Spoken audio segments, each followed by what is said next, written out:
the STEM her program in India. She won 6 awards at her school for this year for the excellent performance in IB program. She's an excellent student, and maybe you can introduce you better than me, right, Yana? Yes.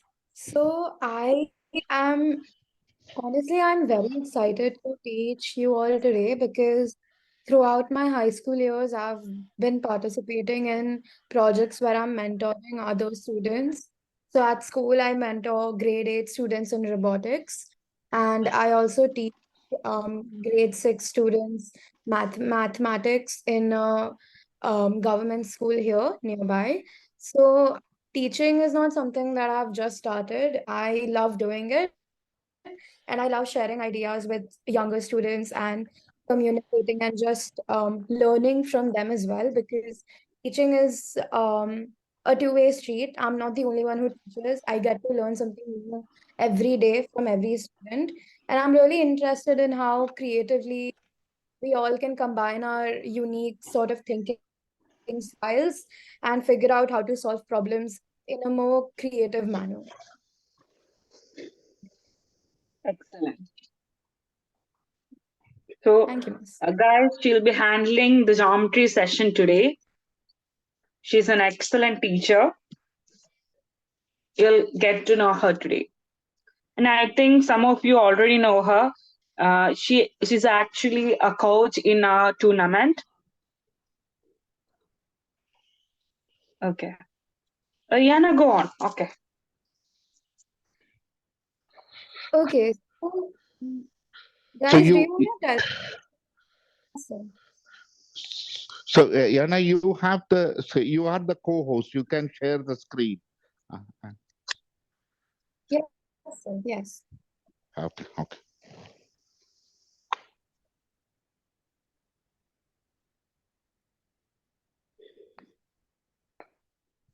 Okay.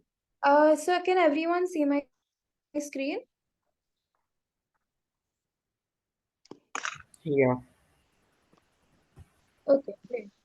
So, can one of you tell me what you think geometry means?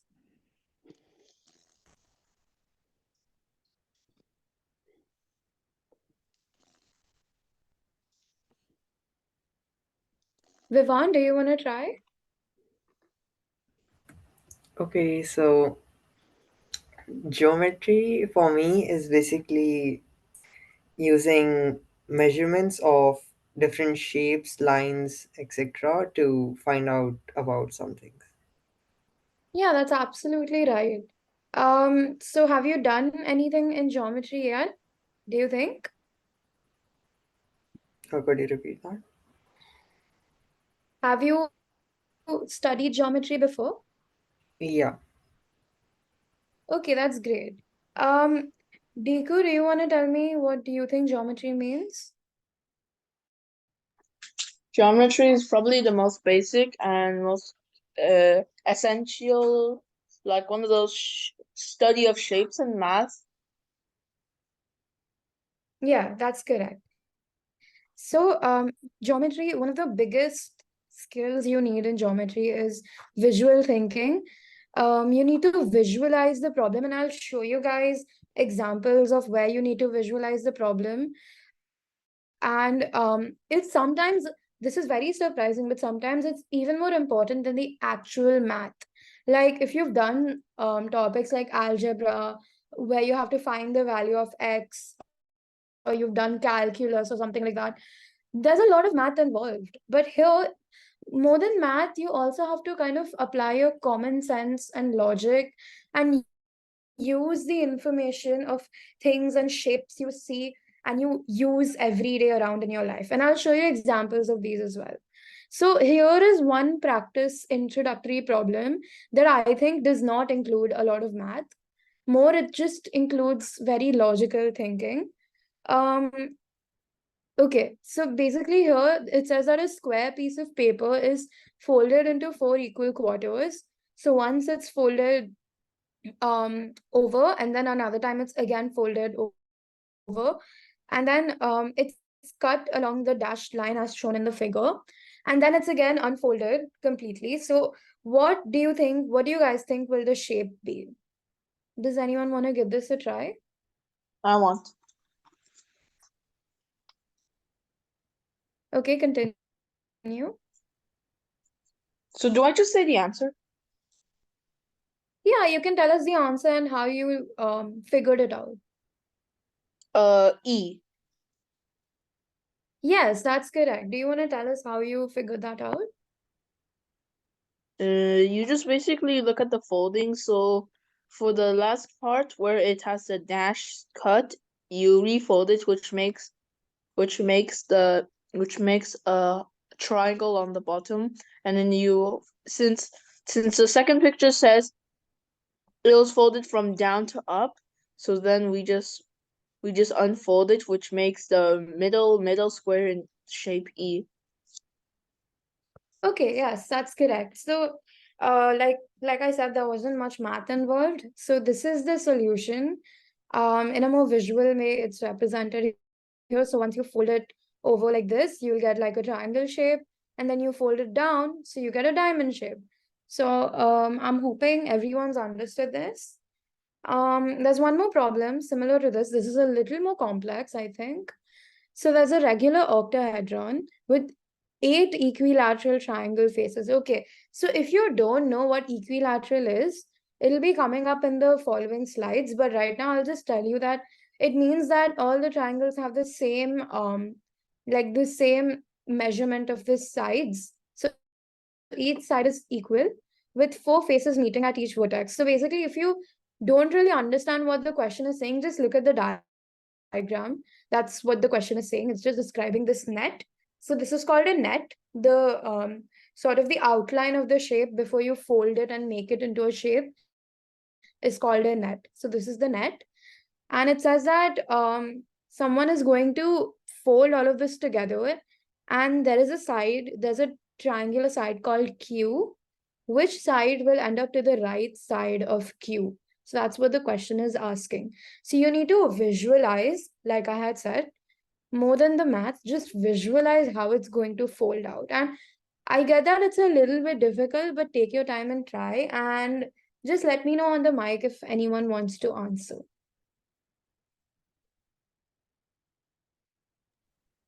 Is it? Hello?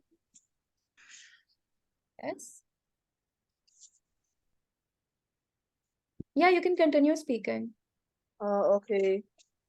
Is the answer 5? Okay, let's see. Is it? No, it's 1. Okay, so it's fine. That was a good try. Does anyone else want to take a try at guessing why it's 1? Shrestha, do you want to try? So like maybe when you fold it, so the bottom half of the shape, like 2, 3, and 4 will become the faces of the bottom half. So 1 has to become like part of the top half. So 1 will be right to Q. Yes, that's correct. Okay, so I'll try to explain it in a more concise manner. So, like I said, there's not much math here. You just have to understand how to visualize it.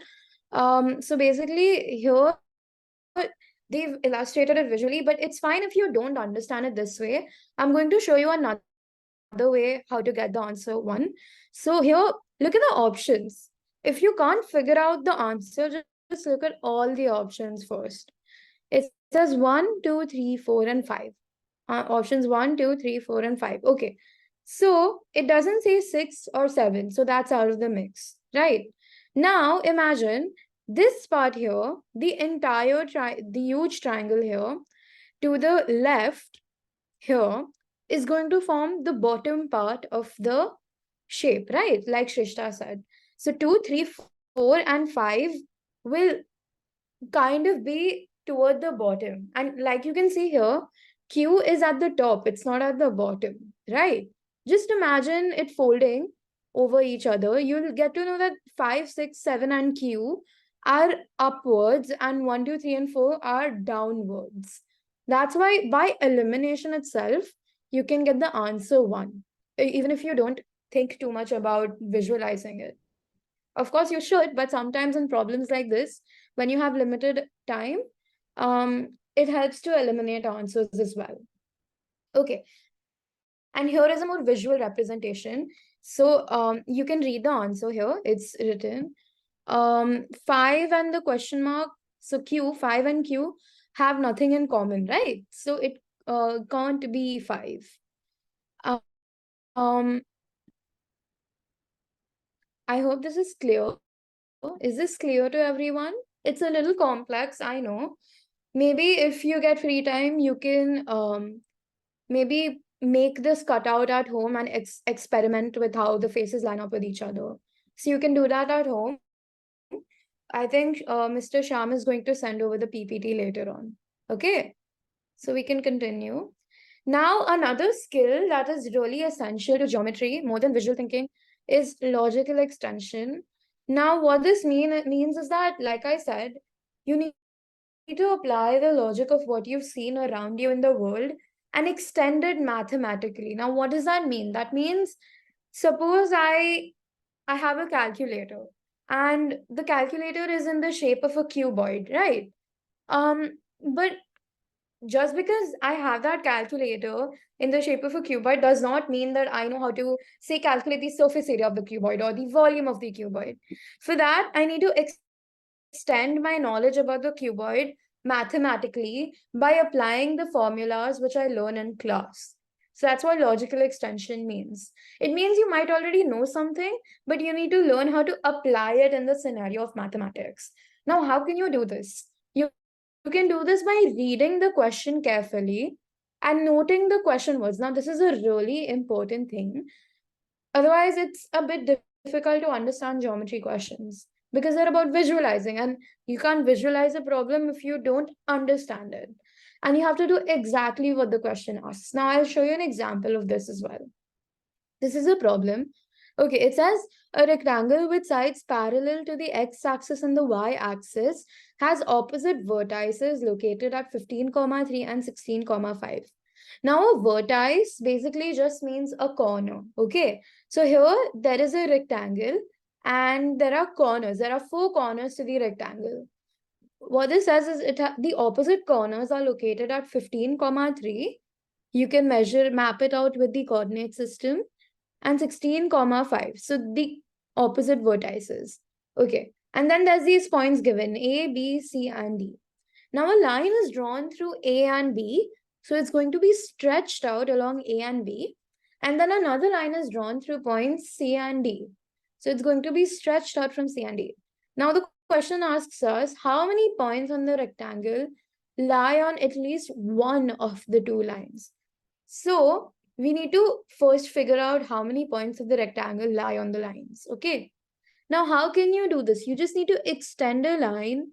Like I said, this question, you don't really need to think too much about the math. All you need to do is extend the lines and see how many points match up with the lines, right? So if you extend A and B, if you extend the line between A and B, you see that for every 1 increase in the y-axis, you're increasing by 3 units in the x-axis. Think about it. You're going from 0 to 1. When you go from A to B, you're going from 0 to 1. And in the y-axis, and in the x-axis, you're going from 0 to 3. When you're going from A to B. So that means you're increasing by 1 in the y-axis and by 3 in the x-axis. So just extend the line that way. You don't even need to extend the line if you understand the logic. If you apply the fact that there are 3 boxes in every line, in every unit of the x-axis, y-axis, you can just say 3 units and then you skip 1, and then you again do 3 units in the x-axis, skip 1, again 3 units in the x-axis, skip 1, keep doing it, and you'll understand how many points lie on the 2 lines. Does anyone want to give this a try? Uh, Yeah.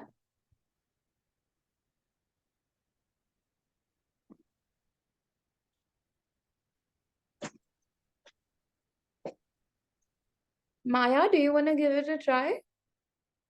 Okay, I just think about it a little. Okay, sure. Yeah.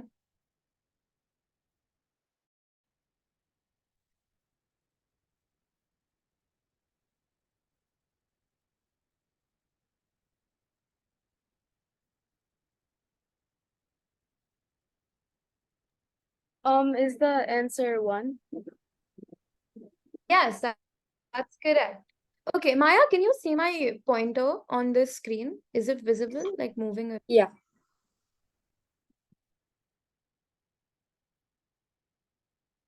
Maya? Oh yeah, I can see it. Okay, that's great. Fine, that's correct. The answer is 1. As you can see, you can draw the lines and then it just adds up to 1 corner. The other line does not pass through the rectangle at all. Okay, now we're going to the actual part in the geometry, which consists of math. And I am pretty sure that you have heard of, or at least know of a few of them. I don't think this is a completely new topic to you guys. So this is a circle. Like we all know, a circle is just a shape with no corners.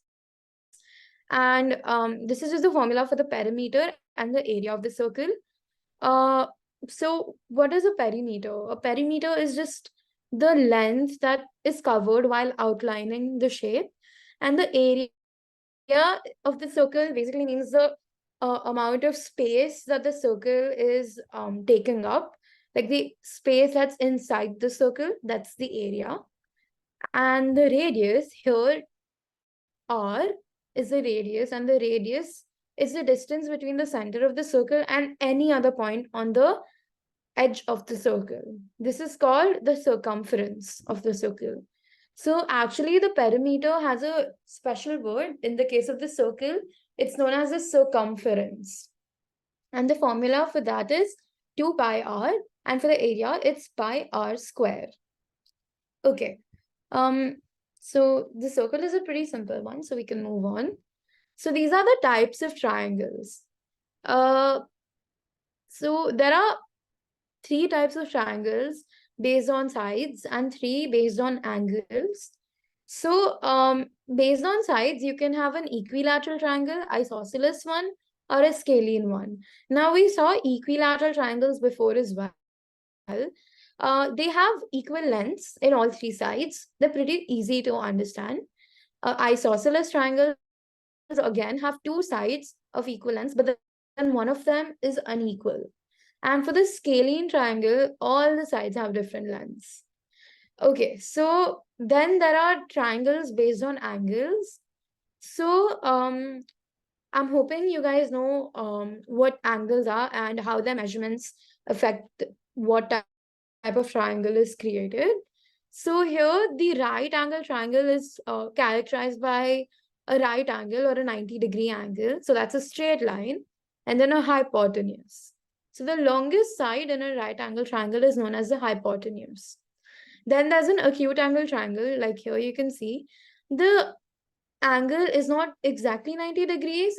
It's a bit less, you could say, maybe about 80 degrees.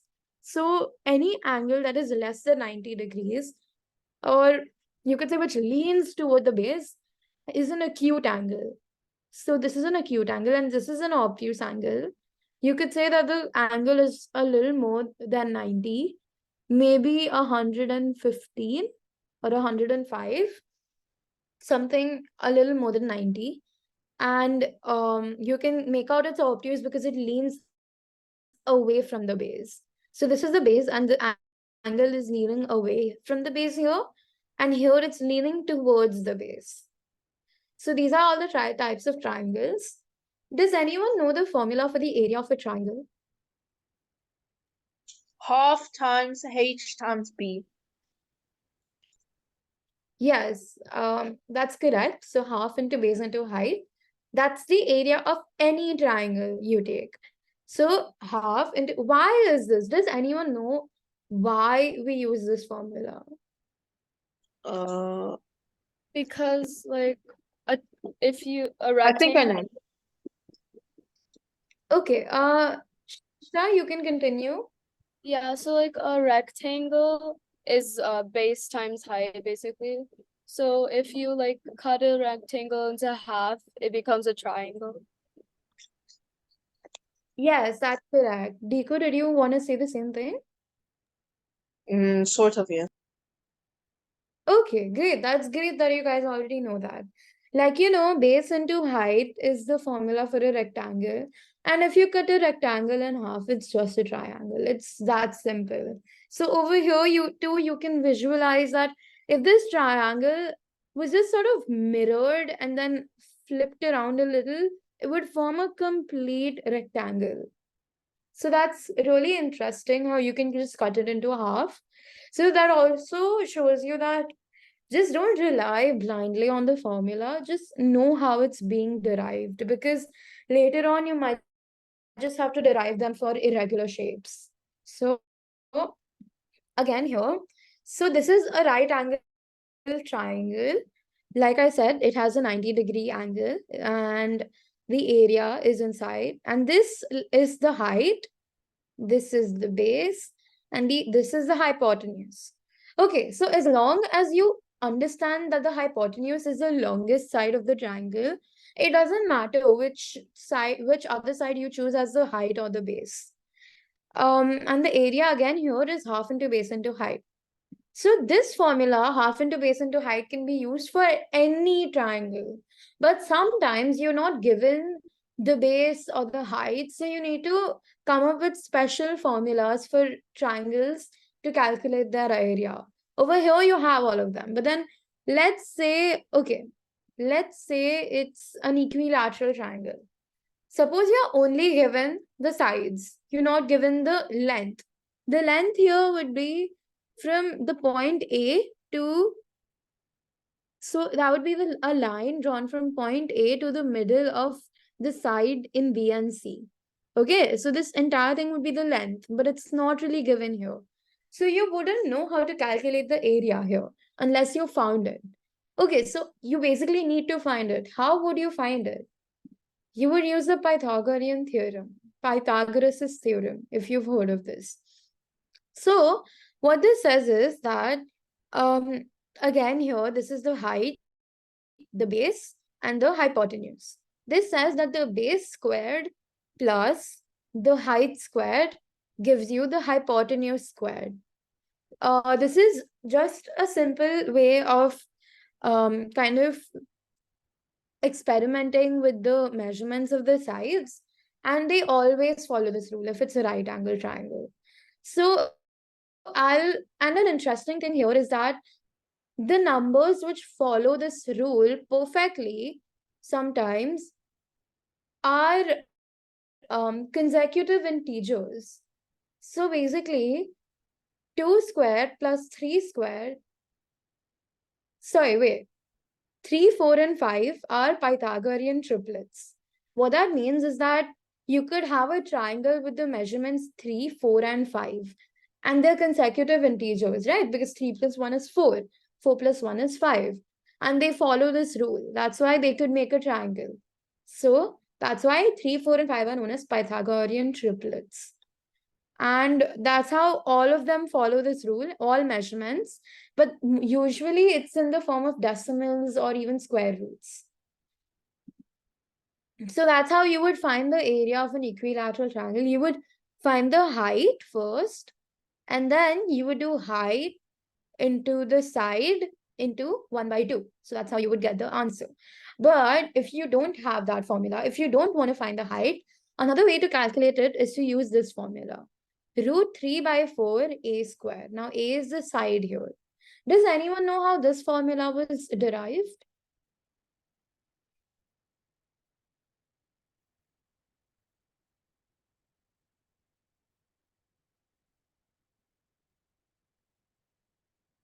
Okay, I'll tell you how it was derived. So there's another formula which says half into one side into another side multiplied by the sine of the angle in between gives you the area of triangle. That's another formula you can use, but it's a little more advanced. So a sine function is a trigonometric function which you can apply to an angle to get an answer. So here, if you would have done this, any one side multiplied another side and multiplied by the sine of the angle in between divided by 2, you would have gotten the area. Now here, for this, that would be half multiplied by the side of one side multiplied by the other side. Now, the sides are the same, so that would just become side square. So half into side square or a square into sine 60.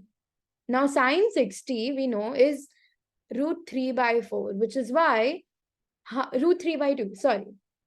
And when you multiply it by the half in the formula, you get root 3 by 4. So that's how it becomes root 3 by 4 multiplied by a squared. Okay, so this is an isosceles triangle. Again, over here, I haven't put any formula because there are a lot of formulas given if you want to apply. But I think the best way to find the area is to logically first get the height and then calculate the area of the entire thing.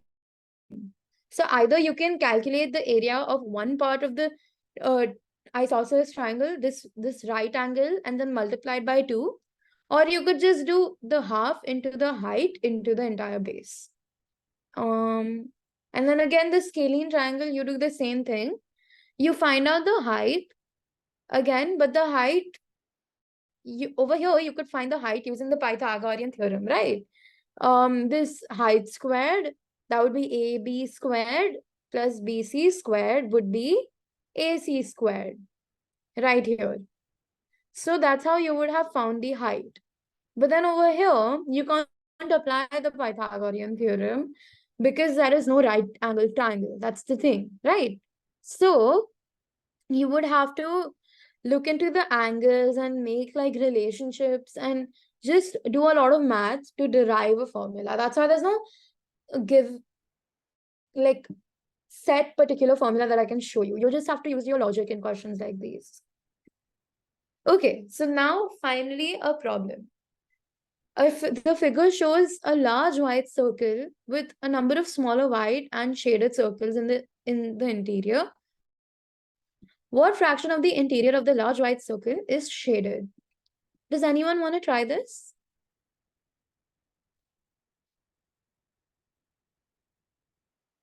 Vivan, would you like to try this? Yeah, sure. Give me a sec.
Okay, Vivan, can you tell me the radius of this huge big circle? 6. Are you sure the radius is 6 or the diameter is 6? Diameter is 6, so radius is 3. Sorry.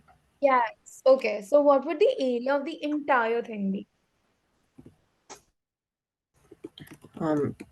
It would be 5 square, so 36 into 0.4. It would be roughly 108 and so 109 roughly. Can you answer in terms of pi? In terms of pi, 36. Okay, 36. but it says that the radius is 3, right? And the formula is pi Okay, into sorry. radius. 9. Sorry. It would be 9 pi, right? So the entire circle is 9 pi. Now leave that out. Now let's calculate the inside. So if you see this small circle here, what's the radius of this small circle? The diameter is 1, so radius is 0.5.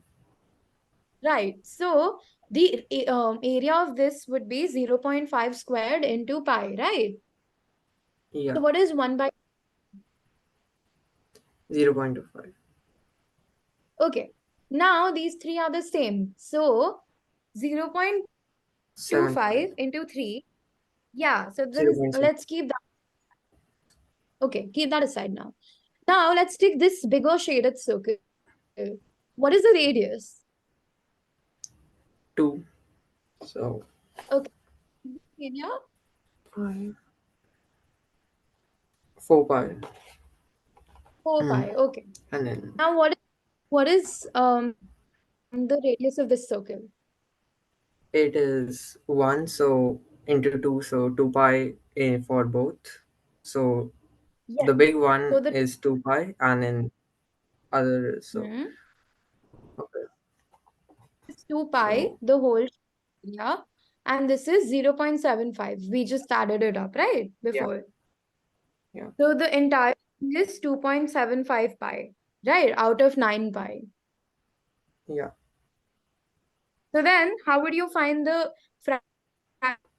fraction? You don't need pi. That's why I wanted it in terms of pi. You don't need to multiply it by pi because it just gets cancelled out. It's a fraction, right? yeah. So 75 divided by 9. When you simplify that, what do you get? Um,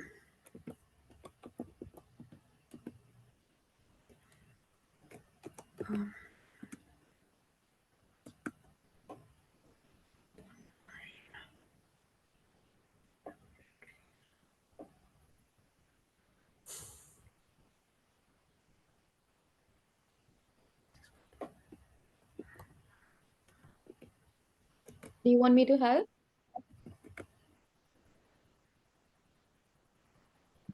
yeah. Okay, I'm getting When you confused. 0.75 upon 9, you get 11 by 36. So the answer is B. Okay, here is the solution if you want to look at it again. So we just did 9 pi for the area of the circle. And then what we all did, that's the same thing right here. Okay, now this is the next question. Um, this is slightly a little more complex, but it's doable nonetheless. Maya, do you want to try this? Oh yeah, just a minute. Okay.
I'm not sure. Can you help?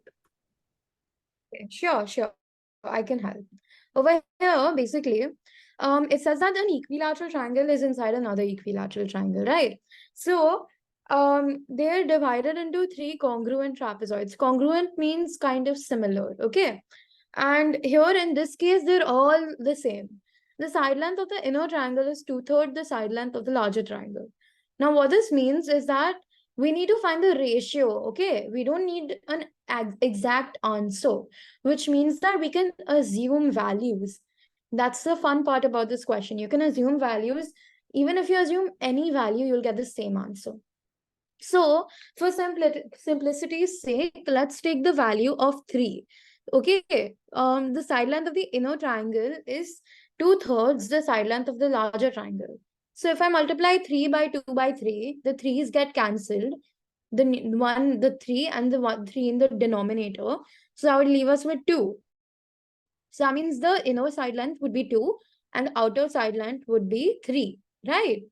Now you can calculate the area of the inner one. So we saw earlier that the formula for the area of an equilateral triangle is √3/4 into a squared.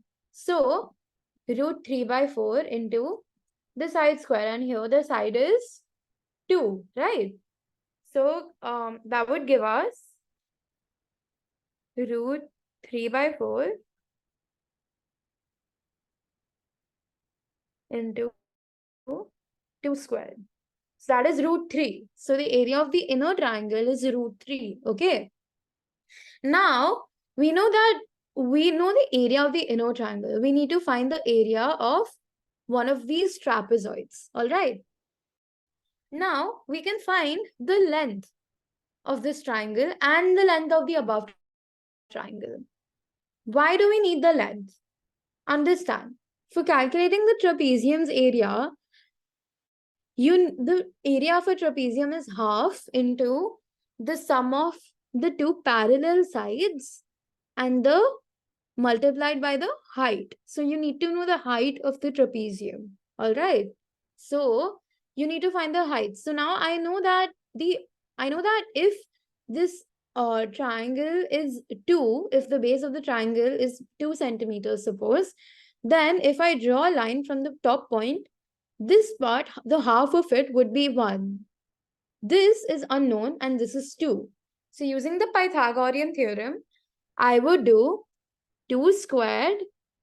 Sorry, we don't know this side. So let's just call it L. So L squared plus 1 squared is 2 squared. So L squared is equal to 2 square minus 1 square. What is 2 square minus 1 square, Maya? 4 minus 1, so 3. Yes. So then L squared, length squared is equal to 3. So what will length be? 2, 3. Yes, length will be 2/3, √3. Sorry, yeah. And now we need to calculate the length of the trapezium. So we need the length of the bigger triangle as well. Now we need to do the same thing. If I divide the bigger triangle, the half of the base will be 3/2. So that's 1.5. And we don't know the bigger length. We don't know the height. We know the hypotenuse is again 3, right? So again, let's call it length. Length squared plus 1.5 squared is 3 squared. So length squared is 3 squared minus 1.5 squared. So that is 6.75. Now length will be the square root of this. So that will be about 2.59 or 3√3/2. Okay. So we have the total length and we have this length. Okay. Wait, guys, are you following me? Yeah. Yeah. Yeah. That's great. That's great. Okay. So, okay, if you aren't following me, we can try another approach. Here, which is written here. So all the equilateral triangles are similar. For the outer equilateral triangle to the inner equilateral triangle, the side length ratio is 3/2. What they mean is that 2/3 over here, they've just flipped it around. They've said that the side length in the large triangle is 3/2 of the inner triangle. It's just the other way around here, which is why it's 2/3 here and 3/2 in the answer. Their area ratio is 3/2 squared, which is 9/4. Okay, so this is a sort of logic that you apply. So it says that the length of one side squared upon the length of the bigger triangle squared is equal to the ratio of their areas. Why is it? Why is this? This is because what is the area of the inner triangle? It's √3/4 side square, like I said, right? The inner triangle is √3/4 into, say, 2 squared, because we assume the length is 2. And for the larger one, it's 3 squared, the same thing. Now, if I take √3/4 out of the mix, because it's just a ratio, then I get side square by side square, small side square by large side square. So side square will just give us the area. So that's just the ratio. So the small side square upon the big side square is the ratio. Now here it's already given that the inner triangle is 2/3 the bigger triangle. Here they've just written it in another way. They've said that the outer triangle to the inner triangle is 3/2. So the area ratio is 3/2 squared. So again, even if we'd done the same thing here, like I said, we assumed that the outside triangle is 3 and the inside one is 2.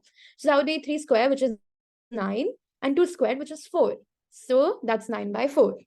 It follows that the ratio of the area ratio of the 3 trapezoids to the inner equilateral triangle is -1. Do you know why it'll be -1?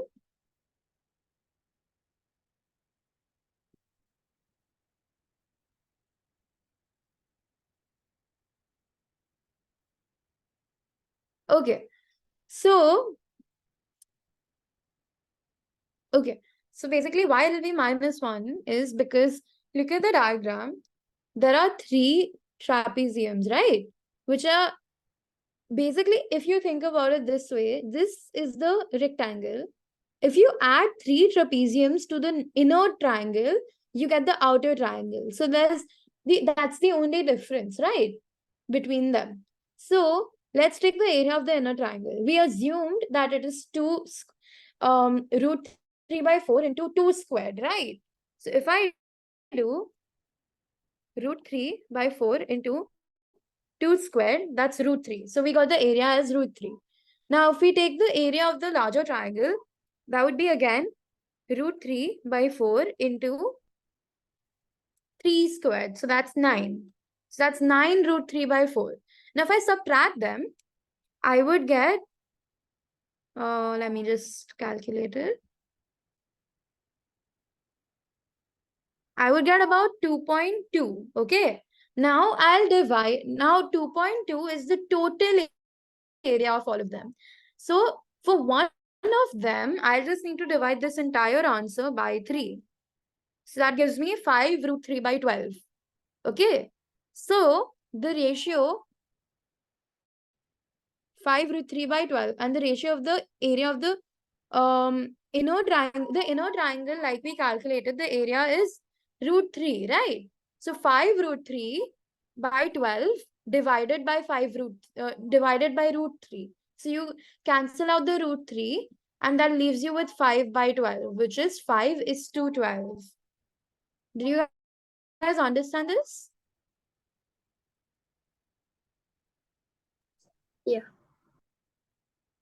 Okay, are you sure? I can go over it again if you didn't understand it.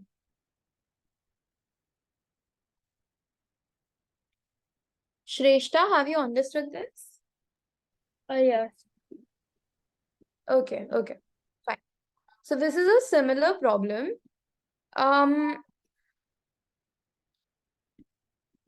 Do you guys want to do this problem, or will you do it in the homework segment?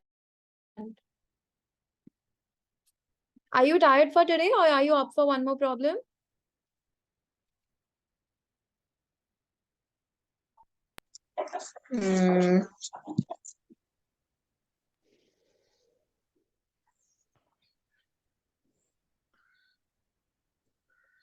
Maybe you can give them a rest, Sorry, because sir?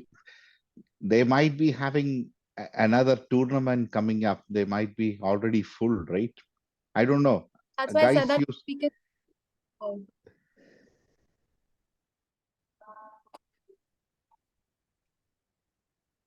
okay, then we'll give this problem for homework. I'll just send it yes. over to you, Didi. Okay. Um, so this is solution. Okay, so guys, if we don't, so do we have maybe 5-10 minutes, or do we wanna let them go right now? No, no, no, no. You have 10 minutes. You can go on, right? Okay, that's great. So this is just a activity where you get to unwind a little, so you don't have to think too much in this. So you guys just need to think about this task where you have to design a room with walls which are not rectangles. So it cannot be boring. It has to have very quirky, irregular shapes. Okay. But then you have to keep in mind that the perimeter of the walls cannot exceed 100 feet. Okay. Or so what shapes would you use to create the room and provide the maximum possible area? So I want you guys to think about this. I'll give you say 4 minutes to think about this, and then I'll ask each of you what you think. Is that fine?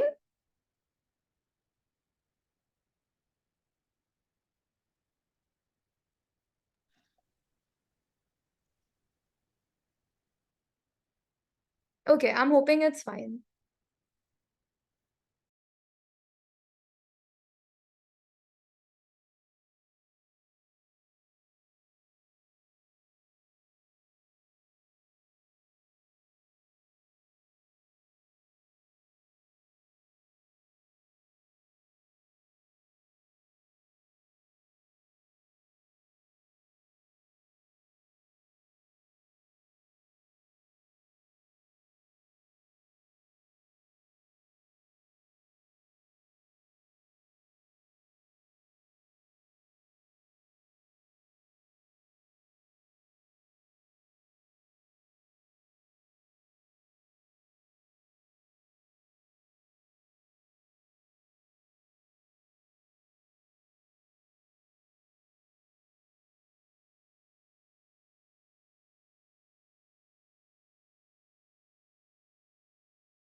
Okay, guys, let's start.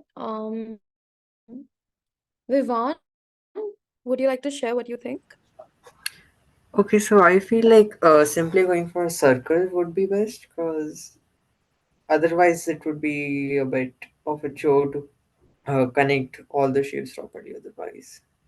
So like 16 feet radius should get us that. Okay, why do you say 16 feet? Is there any reasoning behind that? No, like radius 16 would give us like 100 point something as feet.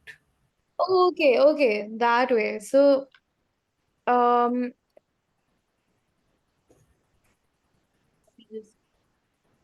if you say 16 feet as a radius, then that would mean pi r squared. Um, let's see, pi into 16 square, which is a lot more than 100 feet. That's 804 No, feet. perimeter.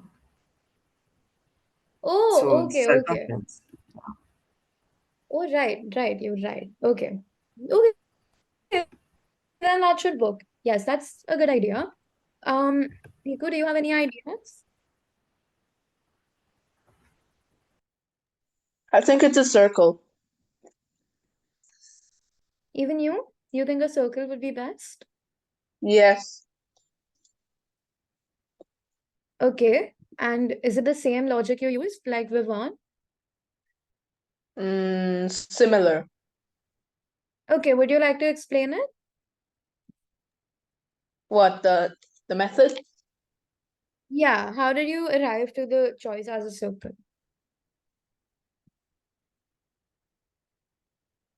Mm, no, by the method I mean like I sort of checked all the curved shapes and then put them aligned in a square grid. Okay. Okay, that's interesting. That's nice. Shrestha, would you like to say what your idea was?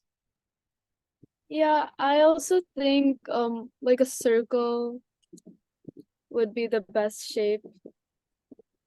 Is this the only shape you guys could think of? Because there's a very interesting one as well, which would fulfill this a little better than a circle.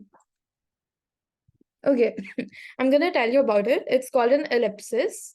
Do you guys know what an ellipsis is? Oh yeah, an ellipsis. It's a Okay, squash so circle. yes, it's a squash circle. It's kind of like an oval, but not really. You could consider it an oval actually.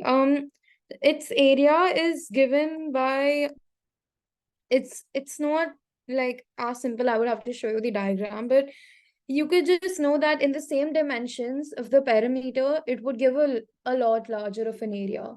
That's the main I point. think I think the area of an ellipsis is A times B times pi squared, I believe. Yeah, it's something similar. I think it's pi into AB. And because why would it be bigger? Because in radius, in even in circle, it's the same logic, right? It's pi into r into r. It's pi into a into b. But the thing is, a and b are equal in a circle, right? Because the radius is the same from any point you take, which is why it becomes pi r squared. But in an ellipsis, the radius is not the same from what you. It matters to what point you take the radius. Like think of an oval. The distance between the center and say two spots on an oval would be different, right? They wouldn't be the same like a circle, which is why pi into a into b would be larger than pi into r into r. Okay, so I hope you guys have understood this. So, in my opinion, an ellipsis would be a good fit for this. There's one more creative thinking exercise here. We don't have enough time, I think. And I think you guys are pretty tired. So, you can think of this at home. It's a fun thing to think of. And Shyam sir will also send you the homework assignment. There's about 6 questions on that as well. Try to complete it and remember to write down your reasoning behind what answer you've chosen. So I think that's it for today. Thank you so much, Yana. Really No problem. appreciate right now. Yeah, it was No a problem. wonderful class. I learned a lot right now. Thank you so much. Right now. So I will be coming back and going over the geometry a little bit when a whole class is going to be there, right? So I will send all these things to you guys, including the questions which Yana has given, but definitely give the feedback to her and to Mosina, right? So I'm not taking much of your time, but remember we have Asma Junior coming up on November 4th. You guys needs to take it. AMC 10 is optional. Like, I would encourage you to take AMC 10 also on the part B. That should be on November 14th, right? Your registrations I have already done. So you make sure that, and I am trying to get Alisa, one of my colleagues, to give you a couple of lectures on AMC 10 in between. Please attend and have a wonderful rest of the tournament. And guys, like, you are going to see Yana a lot because she is going as the research intern. She will be leading this class as a coach, spending little bit time. She is extremely busy putting her applications and working on her IB program, but she will spend some time coaching. So you need to work very closely with her. She will be collecting additional data for her research. Okay. Okay. Thank you, guys. Thank you, all of you. So have a wonderful rest of the day and a great tournament, right? And thanks for understanding. As I told it earlier, like, and I went out trick or treating with my grandniece and got a fever, but I'm feeling slightly better. But I'll be watching the tournament. Thank you all. Thank you, sir. Goodbye. Thank you, Bye, sir. bye. So everyone try to join the Thank you. tournament. Anything, Bye. Deco? Deco, go ahead. No, I'm just saying bye. Bye. Okay. Okay. Bye bye.